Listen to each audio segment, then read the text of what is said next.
이번 책은 고혈압에 대한 주제입니다. 고혈압은 건강상 좋은 상태는 아니므로 가능하면 혈압을 낮추는 게 좋습니다. 하지만 많은 사람에게 해당되는 중증도 고혈압에서는 약으로 혈압을 낮춰도 동맥경화의 위험성은 줄어들지 않고 부작용의 위험이 있는 데다 돈이 많이 듭니다.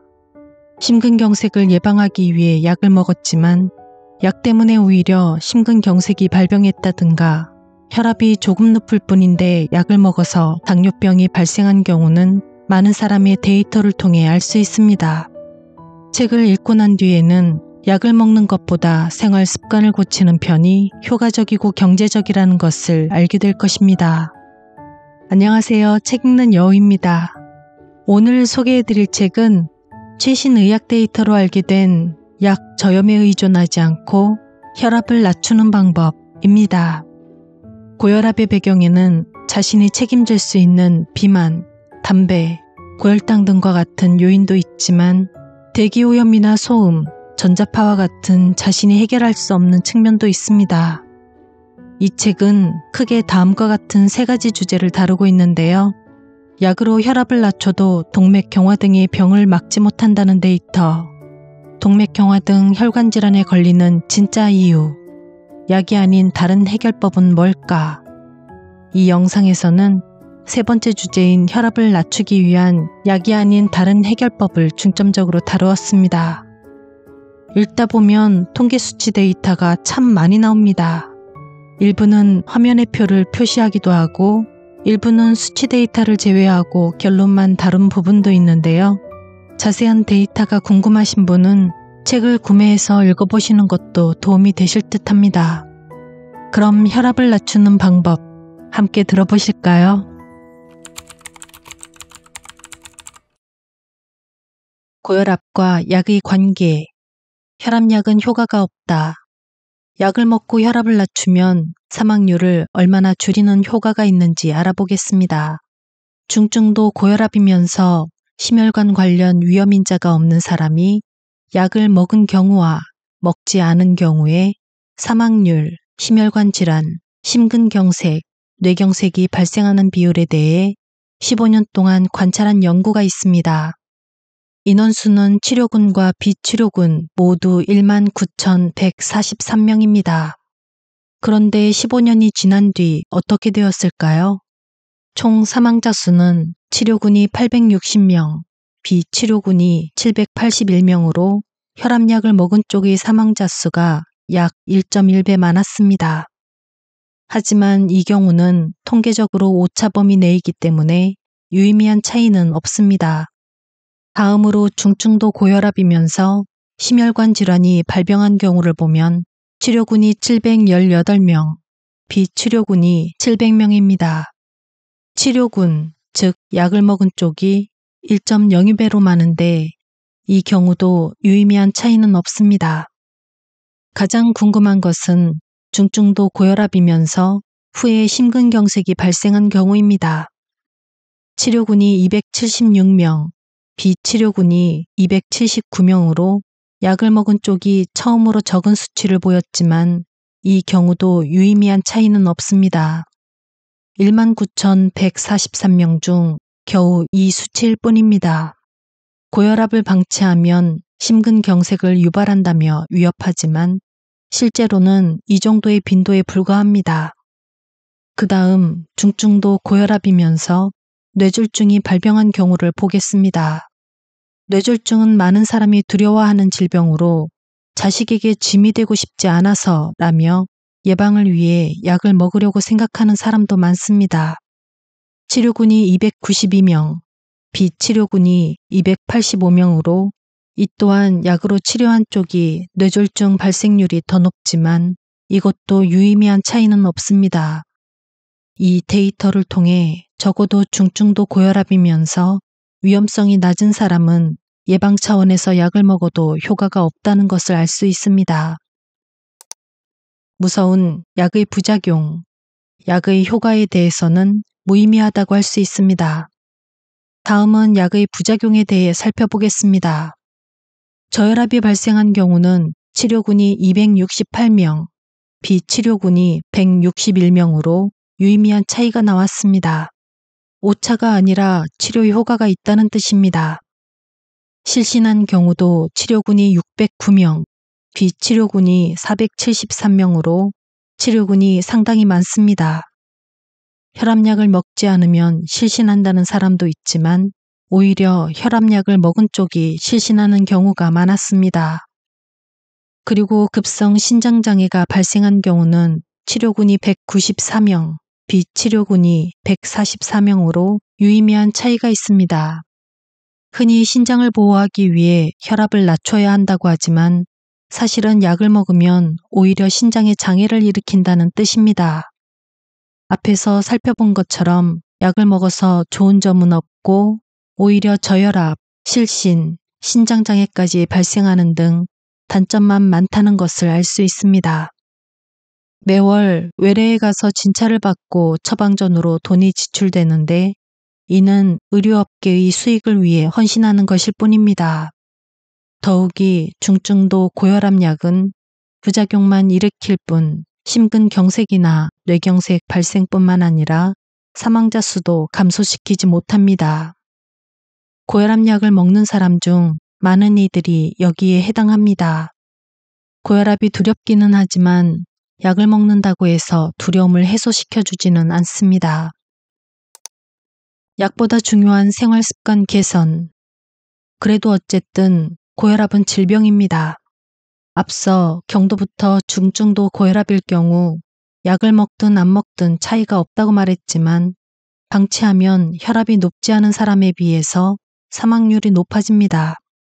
말하자면 약 이외의 방법이 필요합니다. 그러면 어떻게 해야 할까요? 건강검진을 할 때 병을 앓았거나 지병이 있는지 물어보면 혈압약은 먹고 있지만 지병은 없습니다. 라고 대답하는 경우가 있습니다. 이것을 병식 없음이라고 합니다. 자신이 병에 걸려 있다고 생각하지 않는 것입니다. 자신이 심각한 병에 걸렸다고 생각하는 것도 문제가 되겠지만 건강 상태가 정상이 아니다라는 인식을 할 필요가 있습니다.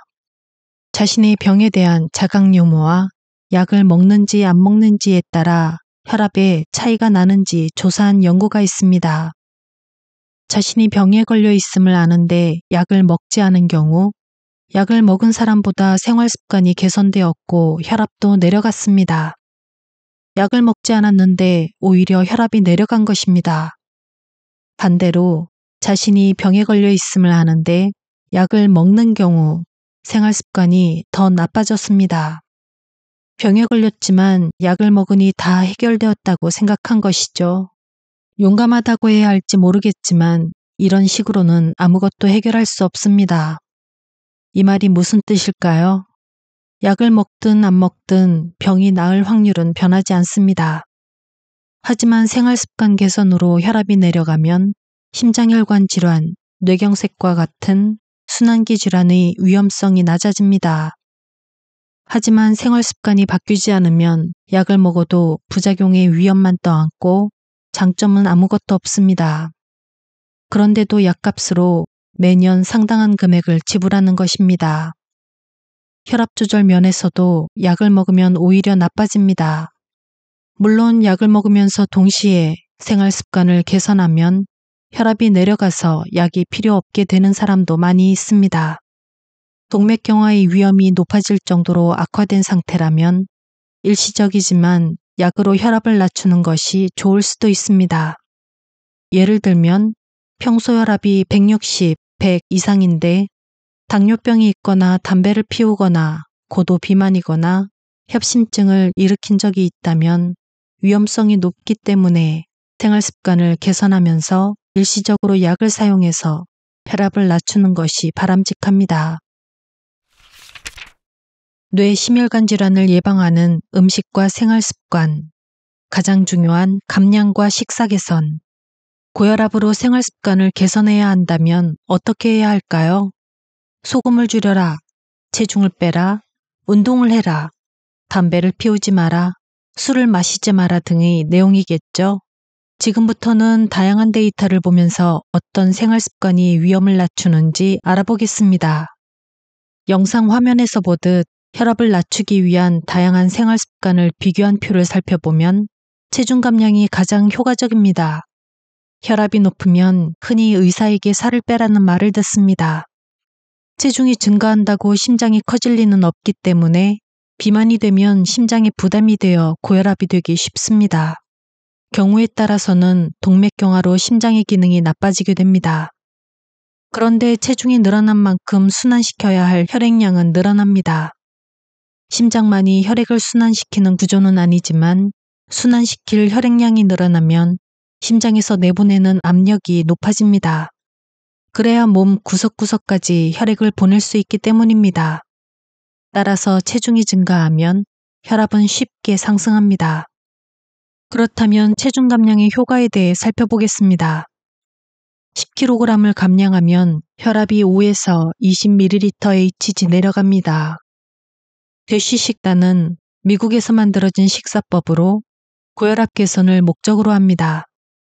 과일과 채소를 많이 섭취하고 유제품은 저지방류로 먹고 포화지방산과 총 지방의 섭취를 줄이는 방식의 식사법으로 혈압이 8에서 14ml/Hg 내려갑니다. 그리고 세 번째에 있는 항목 염분을 1일 6g으로 제한하면 혈압이 2에서 8ml/Hg 내려갑니다. 일본인의 경우 저염으로 혈압이 내려가는 경우는 고혈압 환자 중 30% 정도에 불과합니다. 1일 6g 이하의 염분 제한은 기준치가 엄격한 데 비해 생각보다 효과가 없다는 것을 알 수 있습니다. 또 문제점은 과도한 저염은 사망률을 증가시킨다는 것입니다. 상세한 내용은 뒤에서 말하겠지만 혈압이 내려가도 결국 사망한다면 아무런 의미가 없는 일입니다. 운동도 혈압을 낮춰줍니다. 운동하면 체중이 줄어들고 체중이 줄면 혈압이 떨어진다고 생각하는 사람이 많은데 운동하면 체중이 줄지 않아도 혈압이 내려가고 협심증 등 관상동맥 질환의 위험도 줄어듭니다. 운동할 때는 흔히 유산소 운동을 강조하지만 가벼운 정도의 부담이 되는 운동도 필요합니다. 운동함으로써 혈액순환이 좋아지고 체온이 상승하면 고혈압 이외의 만성병에도 효과가 나타납니다. 데이터를 보면 하루 30분의 유산소 운동을 거의 일주일 내내 하면 혈압이 4에서 9ml/Hg 내려갑니다. 다섯 번째 위치한 음주는 남성이 1일 2잔, 여성은 1일 1잔 이하로 절주하면 2에서 4ml/Hg 내려갑니다. 체중 감량에 비하면 별로 효과가 없는 편이죠. 결과적으로 체중 감량과 식사 개선이 혈압을 낮추는 데는 가장 효과적입니다. 하지만 체중을 한없이 줄일 수는 없습니다. 저체중이 되면 오히려 문제가 발생하기 때문입니다. 그래서 좋은 식습관과 운동을 지속적으로 하는 것이 좋습니다. 운동하면 체중이 줄지 않아도 혈압은 내려갑니다. 또 운동함으로써 심혈관 질환의 위험을 줄일 수 있습니다. 이는 저하된 신체 기능이 향상되었기 때문일 것입니다. 그러면 어떤 운동을 하면 좋을까요? 걷기나 조깅이 좋습니다. 천천히 산책하듯 걷는 것이 아니라 빠른 걸음으로 걷거나 강아지 산책을 시키면서 속도 조절을 못해 빠른 걸음으로 걸으면 맥박이 빨라지고 혈압이 올라갑니다. 조깅도 맥박수와 혈압을 상승시킵니다. 운동 중 혈압이 올라가면 동맥경화 환자에게는 부담이 됩니다. 조심해야 할 돌연사 위험. 스포츠에는 혈압을 낮추는 것 외에도 심폐기능 강화, 심혈관 질환 발병 억제, 근력 증강, 건강수명 연장 등의 효과가 있습니다. 하지만 돌연사를 당해낼 수는 없습니다. 그러면 어떤 사람에게 돌연사가 잘 일어날까요? 동맥경화의 위험이 있는 사람에게 발생할 가능성이 많습니다. 그렇다면 이미 고혈압이 있는 사람은 위험성을 안고 있는 셈이죠. 중년까지의 데이터를 보면 운동을 했기 때문에 돌연사한 것이 아니라 원래 요인이 있었는데 운동이 계기가 되었을 뿐 사망률에는 변함이 없습니다. 전체로 보면 운동 습관을 지닌 사람의 사망률이 낮다는 데이터가 있습니다. 특히 순환기 질환과 자살이 줄어듭니다. 운동하는 것이 좋지만 고령자들은 무리하지 않도록 할 필요가 있습니다. 그러면 어떤 운동이 좋을까요? 처음에는 스트레칭이나 천천히 걷기로 시작해서 몸에 익숙해지면 서서히 부담되는 운동을 계속해 나가면 돌연사를 피할 수 있습니다. 그리고 운동을 할 때마다 준비 운동을 하면 운동의 장점을 살리면서 위험에서 벗어날 수 있습니다. 준비 운동, 즉 스트레칭을 해서 근육의 혈류가 좋아지면 혈압이 떨어지기 때문입니다. 추천하는 운동은 태극권. 움직임이 느려서 운동이 되지 않고 자극도 되지 않는다고 생각할 수 있지만 돌연사의 위험이 가장 낮은 운동이라고 생각합니다. 적당한 속도로 하면 맥박이 상승하지 않습니다. 즉, 심장에 큰 부담이 되지 않는다는 뜻입니다. 태극권의 효과는 대만과 미국, 중국에서 연구되고 있습니다. 세계 최첨단 의료 지식과 기술을 보유한 하버드대에서도 태극권 관련 책이 나오고 있습니다. 고령자의 신체 균형이 개선되고 낙상 사고가 줄어들며 심혈관 질환 위험이 감소되고 파킨슨병 증상이 가벼워진다는 효과가 나타난다고 기록되어 있습니다. 태극권을 하면 근육 증강, 심장 기능 향상, 폐활량 증가, 항산화력 증가, 혈압 저하, 면역 증강, 불안과 우울감 개선, 염증 감소, 통증 개선 등의 효과가 있습니다. 태극권과 걷기를 조합하면 심혈관 질환의 위험률이 약 40% 이상이 줄어듭니다. 환자에게 혈압을 낮추려면 운동을 해서 체중을 줄여야 한다고 말하는 의사가 있습니다. 그런데 실제로는 운동만으로 체중을 줄이기는 어렵습니다. 여기서 중요한 점은 운동은 체중이 내려가지 않아도 건강 유지에 효과가 있다는 것입니다. 체중이 빠지지 않는다고 해서 절대 운동을 그만두지 마세요. 식사. 체중을 적당한 수준까지 줄이기 위해서는 운동과 함께 식이요법을 병행해야 합니다. 나는 고혈압 환자에게는 우선 채식을 권합니다. 그 이유는 고혈압의 원인이 장내 환경이 나쁘거나 식사에 들어있는 미네랄 균형이 나쁘거나 염증이 생기기 쉬운 식재료 혹은 조리법이 원인인 경우가 많기 때문입니다. 동물성 식품은 나트륨과 인이 많은데 함께 혈압을 올리는 작용을 합니다. 그리고 대장에서 유해균에 의해 대사되어 혈압을 올리고 염증을 일으키는 아민류라는 물질을 생성합니다. 동물성 단백질을 많이 섭취하면 대변이나 방귀에서 냄새가 나는 이유가 이 아민류 때문인데 이 물질은 냄새 이상으로 해롭습니다. 반대로 식물성 식품, 특히 채소와 과일에는 칼륨과 마그네슘이 많은데 이들은 혈압을 낮추는 효과가 있습니다. 식이섬유는 유익균을 증식시키는 기능을 하는데 이 유익균은 혈압을 낮추는 물질을 만들거나 자율신경의 기능을 조절합니다. 또 식물에 들어있는 파이토케미컬에는 항산화 작용과 염증을 억제하는 작용이 있어 혈압을 낮춰주고 동맥 경화를 방지해줍니다. 채식하면 혈압이 떨어지고 죽상 동맥 경화가 개선되는 증례를 보았습니다. 다른 방법으로도 혈압이 저하될 수는 있지만 죽상 동맥 경화의 개선을 위해서는 채식이 가장 필요합니다. 사람마다 체질이 달라 어떤 음식이 좋은지는 사람에 따라 다르지만 일반적으로 판매되는 것 중 누가 먹든 좋지 않은 것이 있습니다. 그중 가장 문제가 되는 것이 설탕입니다. 설탕이 들어간 음료를 마시면 혈압이 올라간다는 데이터도 있으며 혈압에도 악영향을 미칩니다. 먼저 채식주의와 육식주의를 비교해보면 채식주의 식사를 하면 혈압이 떨어진다는 데이터가 있습니다. 그리고 단백질을 섭취하는 식품의 차이에 따라 여성 사망률을 확인한 연구가 있습니다. 이 결과에 따르면 총 단백질 섭취량 중 동물성 단백질을 식물성 단백질로 5%만 교체해도 총 사망 위험률이 9% 낮아지고 심혈관 질환 위험률은 12%, 치매 위험률은 21%로 낮아집니다. 그러나 암에서는 유의미한 차이가 나지 않았습니다. 5%는 소량입니다. 한 끼 식사를 전부 바꿀 필요도 없고 달걀을 두부나 나토로 바꾸기만 해도 달성할 수 있는 사람이 많습니다. 이 정도만 해도 효과를 볼 수 있을 것입니다. 이 연구에서는 식물성 단백질 중에서도 콩과 견과류 중 어느 것을 섭취했는지도 비교했는데 콩보다 견과류를 먹은 쪽이 사망률이 줄었습니다. 그러나 채식주의자는 비타민 B12가 결핍되기 쉬운데 그 결핍을 보충해주면 뇌졸중의 위험을 더 낮출 수 있습니다. 비타민 B12는 동물성 식품에 많고 식물성 식품에는 적기 때문에 채식주의자에게는 부족하기 쉽습니다.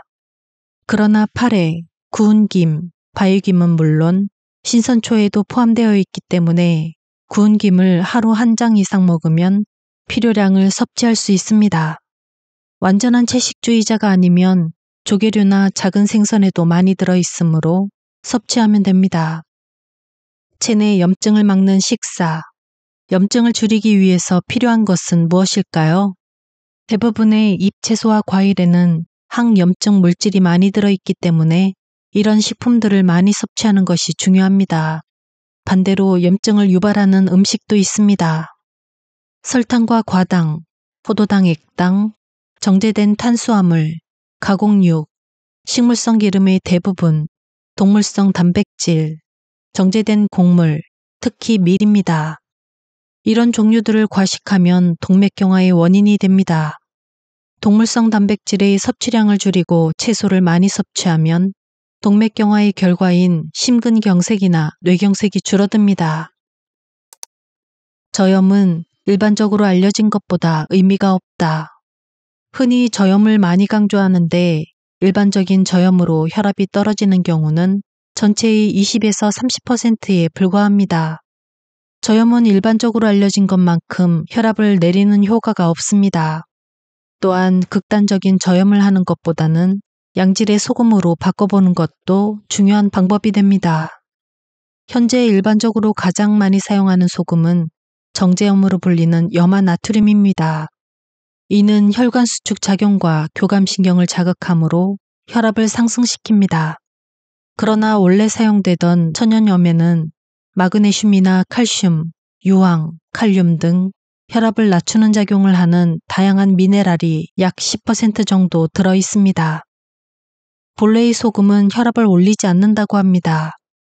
실제로 천연소금을 섭취하면 혈압이 떨어지기도 합니다. 소금을 섭취하는 것이 좋은지 여부는 체질에 따라 다르지만 일본은 오랫동안 소금을 많이 섭취하는 생활을 해왔습니다. 대부분의 사람은 소금을 너무 적게 먹으면 오히려 몸에 좋지 않습니다. 베트남에서 진행된 연구 자료에서 염분을 5g 미만에서 15g 이상까지 섭취하는 사람을 염분 섭취량별로 혈압에 나타나는 차이를 살펴본 결과 염분 섭취량에 따른 혈압의 차이는 없는 것으로 나타납니다. 이러한 연구를 통해 저염보다는 식습관이 중요합니다. 고혈압 예방을 위해 염분을 제한한 사람과 제한하지 않은 사람을 20년간 추적한 연구에서는 총 사망률에 유의미한 차이가 없었습니다. 또 염분 섭취가 적으면 건강 수명이 단축된다는 데이터도 나와 있습니다. 이 내용을 정리하면 질 좋은 천연염을 적당량 섭취하고 적극적인 저염보다는 칼륨과 마그네슘, 식이섬유를 많이 함유한 채소와 과일 섭취가 고혈압 대책에 더 효과적입니다. 물의 효과. 물을 마시는 방법도 효과적입니다. 현대의 많은 사람이 탈수 증상을 겪고 있습니다. 물을 잠자기 전과 후에 각 200ml씩만 마셔도 혈압이 내려간다는 연구가 있습니다. 차가운 물보다는 미지근한 물이 좋습니다. 커피, 홍차, 허브차보다 혈압을 낮추는 효과가 있는 것은 물입니다. 오메가3와 오메가6의 관계. 다가불포화지방산 섭취 비율도 중요합니다. 포화지방산 오메가3 또는 오메가6 지방산에 대해서는 많이 들었을 것으로 생각합니다. 오메가3와 오메가6 지방산은 인체에 필요한 필수 지방산으로 등푸른 생선에 오메가3가 많다고 합니다. 오메가3와 오메가6는 체내에서 합성되지 않기 때문에 음식으로 섭취해야 합니다. 이들은 체내에서 국소 호르몬의 원료가 되며 오메가3가 염증을 억제하는 반면 오메가6는 염증을 촉진시키는 작용을 합니다. 둘 다 필요하지만 체내 오메가3와 오메가6의 비율에 따라 염증 생성이 달라집니다. 이 섭취 비율이 동맥경화를 일으키기 쉬운지에 대한 지표가 됩니다. 오메가3가 많으면 동맥경화가 잘 일어나지 않고 오메가6가 많으면 동맥경화가 일어나기 쉬우며 또 이 섭취 비율이 심혈관 질환이나 치매와도 관련됩니다. 이와 관련된 데이터에서 흥미로운 점은 나라마다 비율이 완전히 다르다는 것입니다. 우리를 비롯해서 생선을 많이 먹는 나라에서는 오메가3의 혈액 속 비율이 높지만 북미나 유럽은 나라에 따라서는 우리와 비교할 수 없을 정도로 낮은 곳이 있습니다. 이렇게 차이가 나는 이유는 식생활이 상당한 영향을 미치기 때문입니다. 오메가3 지방산은 주로 식물의 잎과 식물성 플랑크톤에 들어있지만 오메가6는 곡물과 콩에 들어있습니다. 해조와 식물성 플랑크톤을 먹는 생선은 오메가3가 많고 반대로 곡물이나 콩을 먹인 가축은 오메가6가 많습니다. 따라서 이들을 먹은 인간에게도 똑같은 효과가 나타납니다. 오메가6가 많고 오메가3가 적으면 동맥경화나 치매를 일으키기 쉽습니다. 알레르기에도 관여하는데 오메가3 섭취량이 많고 오메가6가 적으면 몸속이 바뀌면서 장기적으로 몸 상태가 좋아집니다. 또 오메가3가 많으면 총 사망자 수도 줄어듭니다. 현대인, 특히 동양에서도 서양식을 많이 먹는 사람은 오메가6의 섭취량이 많아집니다. 앞서 다른 나라와 비교할 때 우리는 아직 오메가3의 체내 비율이 높지만 해마다 내려가고 있으므로 주의가 필요합니다. 동맥경화를 예방하기 위해서는 트랜스 지방산을 줄이고 오메가3를 늘리는 것이 중요합니다. 칼슘과 인과 혈압. 칼슘이라고 하면 뼈를 떠올리겠지만 혈압과도 관계됩니다. 칼슘 섭취량이 적거나 인 섭취량이 많으면 부갑상선 호르몬이 나옵니다. 이 호르몬이 많으면 혈압이 쉽게 올라가서 동맥경화를 일으키기 쉽습니다. 인에서 오늘날 문제가 되는 것은 식품 첨가물로 사용되는 인산염입니다. 보존료로 사용되기 때문에 많은 가공식품에 사용됩니다. 햄과 베이컨 등의 가공육, 어묵, 절임, 도시락이나 반찬에도 사용되며 냉동식품에도 사용됩니다. 문제는 이 식품들에 인이 과다하게 들어있다는 점입니다. 게다가 채소를 섭취할 때도 주의가 필요합니다. 비료로 인을 많이 사용하면 작물이 크게 자라지만 그 결과 인이 풍부한 채소가 되기 때문입니다. 최근 수십 년간 농산물에 들어있는 칼슘과 인의 추이를 살펴보면 칼슘이 줄어들고 인이 늘어난다는 것을 알 수 있습니다. 저는 무농약, 무비료 채소나 제철 채소를 골라서 섭취합니다. 제철 작물은 비료가 적어도 잘 자라기 때문입니다.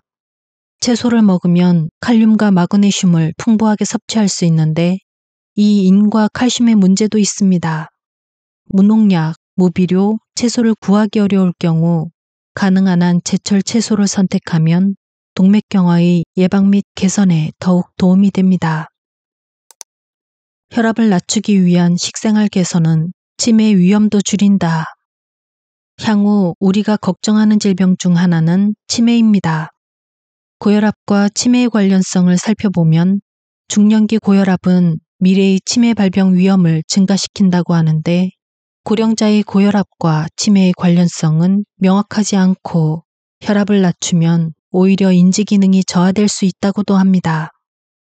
하루에 한 접시 이상의 채소를 먹으면 치매 발생 위험을 줄일 수 있다는 연구도 있습니다.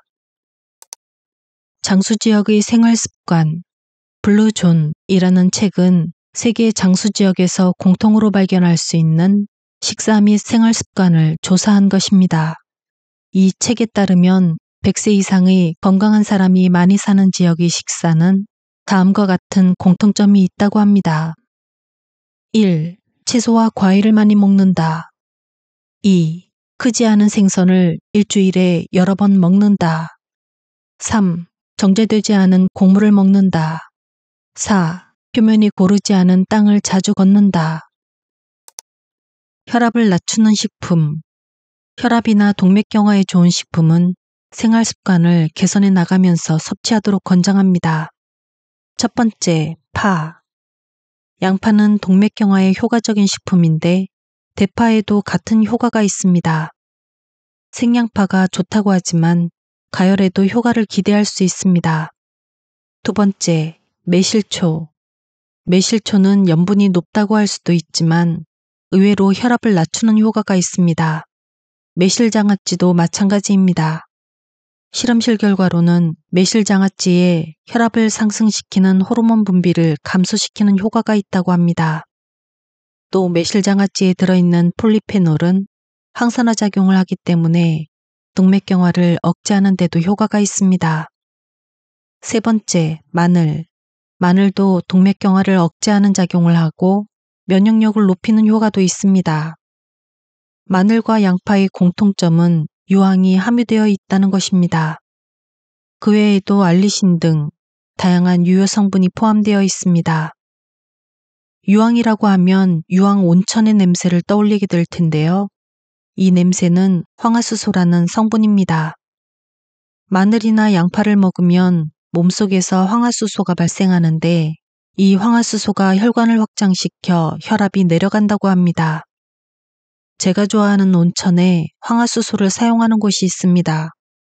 황화수소의 농도가 높아서 그 온천에 들어가면 몸 상태가 좋아지는 느낌이 드는데 이는 혈류 개선작용 때문일 것입니다.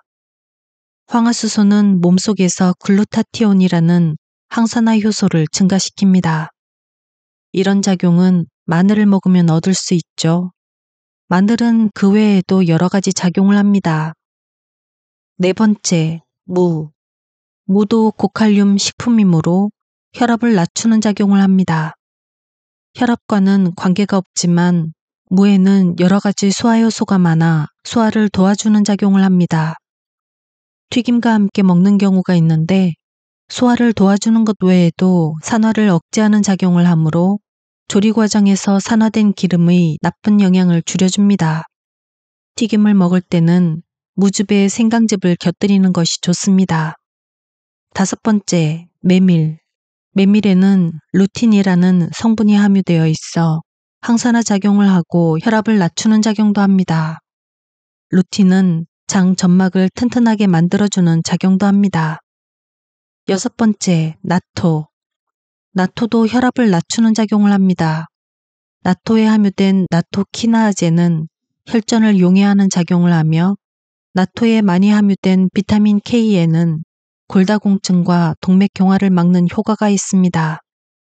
일곱 번째, 잎채소. 그 외의 잎채소도 지금까지 말한 이유로 혈압을 낮추는 작용을 합니다. 지금까지 거듭해서 채소가 혈압을 떨어뜨린다고 했는데 그 이유는 여러 가지 채소에 들어있는 비타민과 미네랄, 파이토케미컬이라는 성분 때문입니다. 각각 작용한다기보다는 상호작용할 가능성이 높습니다. 채소에 들어있는 물질은 그 채소가 성장해서 자손을 남기기 위해 만들어진 비타민이나 파이토케미컬, 미네랄 같은 것들이 균형 있게 들어있습니다. 채소를 통째로 먹어야 그 성분들의 조합과 비율에 따라 효과를 나타낼 수 있습니다. 따라서 식품 전체를 먹는 편이 각 영양소의 상승 효과가 잘 발휘됩니다. 심호흡 효과. 다소 특이한 경우입니다만 심호흡으로도 혈압이 내려갑니다. 숨을 들이마시거나 내쉬는 것은 폐의 기능입니다. 사람이 제어할 수 있는 몇 안 되는 장기에 폐가 속합니다. 호흡이라는 폐의 기능을 조절하면 다른 장기에도 영향을 미칠 수 있습니다. 폐의 기능을 향상시키면 자율신경의 영향으로 신장의 기능도 좋아집니다. 신장은 혈압을 조절하는 중요한 역할을 하기 때문에 혈압이 내려가는 것입니다. 또 심장의 작동은 폐의 기능과도 관련이 있습니다. 숨을 크게 들이마시면 심장으로 돌아오는 혈액의 양이 증가합니다. 그리고 숨을 내쉴 때는 줄어듭니다. 이 주기가 자율신경의 작동에 영향을 줍니다. 자율신경에는 교감신경과 부교감신경이 있는데 교감신경은 긴장할 때 작용이 강해져서 혈압이 올라갑니다. 반대로 부교감신경은 편안할 때 작용해서 혈압을 낮춰줍니다. 흔히 긴장하면 심호흡을 하라고 하죠. 그 이유는 심호흡함으로써 부교감신경을 자극하여 긴장을 풀도록 하기 위해서입니다. 그러면 동시에 혈압도 내려가고 결과적으로 신장을 보호합니다. 이보다 더 쉽게 혈압을 낮추는 방법이 또 있을까요? 짧은 수면 시간이 생활 습관병을 초래해. 수면 시간이 짧아도 혈압이 상승합니다. 대규모 연구에서는 약 7시간의 수면 시간이 고혈압 위험이 가장 적고 수면 시간이 너무 길거나 짧으면 고혈압에 걸리기 쉬워집니다. 수면 시간은 고혈압뿐만 아니라 모든 생활습관병과 관련이 있습니다. 밤에 잠을 자기 위해서는 아침 이른 시간에 아침 햇살을 쬐는 것이 중요합니다. 햇살을 쬐면 16시간 후에 멜라토닌 호르몬이 분비됩니다. 멜라토닌은 수면을 촉진하는 작용을 합니다. 그 외에도 우리 몸에 쌓인 활성산소를 제거하는 항산화 작용을 하기 때문에 제대로 분비되어야 합니다. 낭독은 여기까지입니다. 식생활과 생활습관 개선은 만병통치약인 것 같습니다. 그래도 습관이라는 단어가 들어간 만큼 반복해서 몸에 길들여야 하는 것이기에 개인의지가 꼭 필요합니다. 가끔 댓글에 본인이 실행하고 있는 하루 루틴 혹은 일주일 루틴을 적어주시는 분들이 계십니다. 무척 고맙게 느껴지는데요. 하루하루를 건강하게 보내시는 걸 보면서 짧은 글에서도 그 기운을 얻어가게 됩니다. 다른 분들도 그렇지 않을까요? 진짜 그래서 딸기 냄새도 나고 바람 냄새도 나고 흙 냄새도 난답니다. 오늘 클로징 멘트에는 태극권 영상을 담았는데요. 분명히 책에서는 쉽다고 은근히 코어 힘을 필요로 하는 것 같습니다. 그럼 오늘은 여기서 인사드리겠습니다. 행복한 하루, 편안한 밤 되세요.